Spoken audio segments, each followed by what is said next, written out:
반갑습니다. 기쁨의 50일 기간 중에 5월 6일 목요일 새벽을 하나님께 올려드립니다. 함께 내가 주인 삼은 모든 것 내려놓고 찬양 부르십니다. 오늘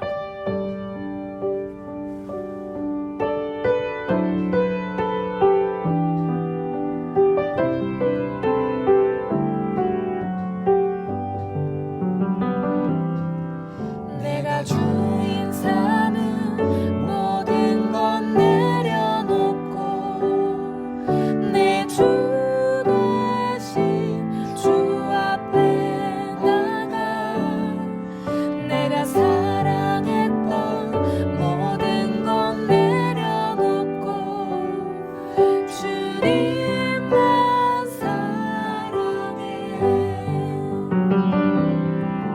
내가 주인 삼은 모든 것 내려놓고 내 주 대신 주 앞에 나가 내가 사랑했던 모든 것 내려놓고 주님만 사랑해. 주 사랑 거친 풍랑에도 깊은 바다처럼 나를 잠잠케 해. 주 사랑 내 영혼의 반석 그 사랑 위에 서리. 주 사랑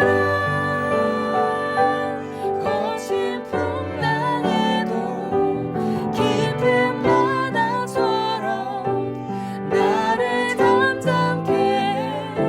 주 사랑 내 영혼의 반석 그 사랑 위에 서리.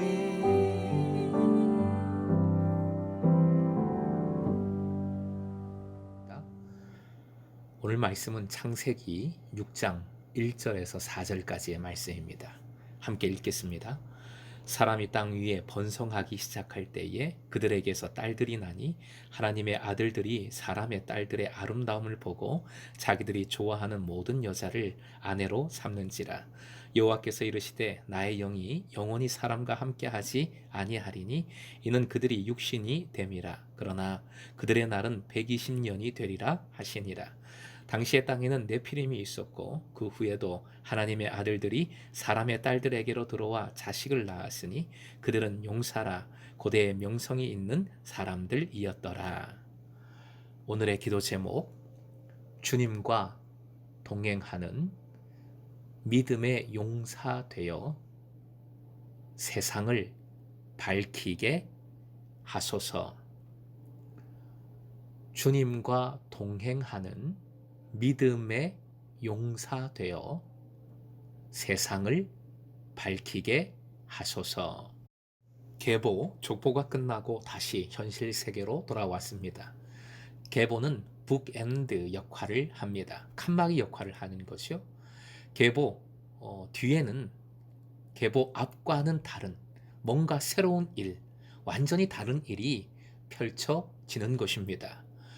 6장이 그러한데 안타깝게도 인간의 타락이 펼쳐지고 있습니다. 말씀을 보면 먼저 물질적 중심의 가치관으로의 타락, 성적인 타락이 나옵니다. 1절부터 2절의 내용입니다.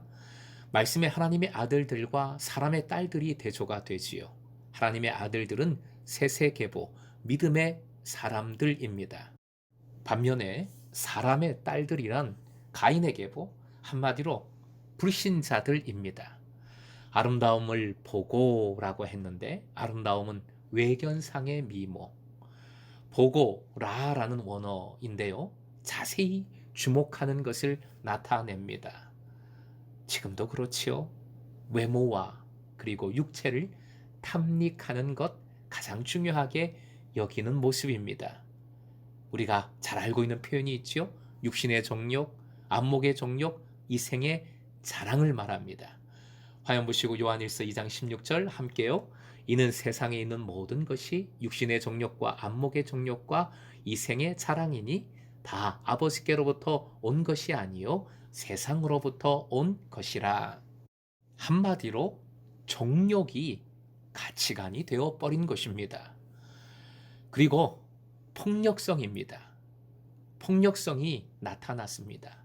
4절 내용이지요. 네피림, 떨어지다라는 나팔이라는 원어에서 나온 명사입니다. 한마디로 떨어뜨리는 사람, 파괴자, 공격자, 침략자들을 의미합니다. 그리고 용사 역시 부정적인 의미입니다. 조직 폭력배, 깡패 똑같은 말이지요. 그러니 명성이라는 말도 무슨 의미일까요? 안타깝게도 명성이라는 이름이 지금도 그렇네요. 명성은 악명을 뜻합니다. 악명. 결국 3절 하나님의 조치가 나오지요.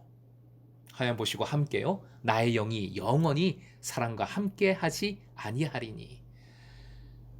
성령을 거두시겠다는 의미입니다. 신약시대는 약속에 따라 성령님께서 반드시 믿는 자 안에 거하시는데 구약은 그렇지 않습니다. 그래서 다윗도 간절히 이렇게 기도했지요. 시편 51편 11절 나를 주 앞에서 쫓아내지 마시며 주의 성령을 내게서 거두지 마소서. 영을 거두시는 이유가 말씀에 나옵니다. 화면 보시고 함께요. 그들이 육신이 됨이라. 여기서 육신, 바사르, 단순한 몸이 아니라 타락한 육체를 의미합니다. 그들의 날이 120년이 되리라 하셨습니다. 120년은 노아의 방주 제작 기간입니다. 결국 이 기간 후에 심판이 있을 것이라는 말씀입니다. 뒤집으면 120년은 심판 유보의 기간, 마지막 은혜를 붙잡을 수 있는 기간, 은혜의 기회가 되는 것이지요. 그래서 말씀은 말합니다. 창세기 6장 8절 그러나 노아는 여호와께 은혜를 입었더라. 은혜를 붙든 겁니다. 어제 말씀도 다시 확인을 해보죠. 창세기 5장 29절 함께요. 시작. 이름을 노아라 하여 이르되 여호와께서 땅을 저주하심으로 수고롭게 일하는 우리를 이 아들이 안위하리라 하였더라. 노아는 은혜를 입어서 죽음에서 건짐을 받습니다. 은혜를 붙들므로 세상의 위로자가 됩니다. 후에 또 이 새벽에 살피겠지만 그 이유가 성경에 명시됩니다. 창세기 6장 9절 미리 함께 읽겠습니다. 노아는 의인이요 당대의 완전한 자라 그는 하나님과 동행하였으며. 어제 새벽 말씀에 강조하지 못한 것이 이겁니다. 하나님과 동행하는 삶. 어제 말씀을 많이 드렸어요. 몇 가지 그리스도인으로서 행해야 될 믿음의 모습들을 몇 가지 말씀드렸는데 결국 결론은 이것이요. 하나님과 동행하는 삶. 지식이 아니라 누가 시켜서가 아니라 진짜 좋아서, 진짜 내가 사랑해서, 진짜 사모해서, 진짜 경외해서 하나님을 알고 믿고 만나고 사귀는 삶, 코이노니아를 이루는 삶을 말합니다. 예수님을. 그래서 본받아가는 삶. 그러한 인생길만이 물질 우선의 가치관, 성적인 타락, 폭력적인 분노, 그 삶으로부터 벗어나게 되는 것입니다. 성령 충만한 삶의 열매가 가득해지는 겁니다. 사랑하는 금성의 제자 여러분, 여러분 한 분 한 분이 어떠한 상황에서도 하나님과 동행하는 삶이 되시길 주님의 이름으로 부탁드립니다. 그리고 하나님 기뻐하시는 삶을 살아가십시오. 나와 함께 하시는 하나님께 내가 어떻게 기쁨을 올려드려야 하는가 고민하십시오. 그리고 그 고민을 믿음으로 실천해 나가십시오. 그 삶이 스스로 행복한 삶이고 그 삶만이 촛불이 되어 세상의 어둠을 물리치게 되는 줄로 믿습니다. 오늘도 그리스도인, 예수님의 사람, 하나님의 사람답게 세상에 힘 있는 사람이 아니라 믿음에 힘 있는 사람, 믿음의 용사 되어 세상을 밝혀나가는 여러분 되시길 주님의 이름으로 축원드립니다.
주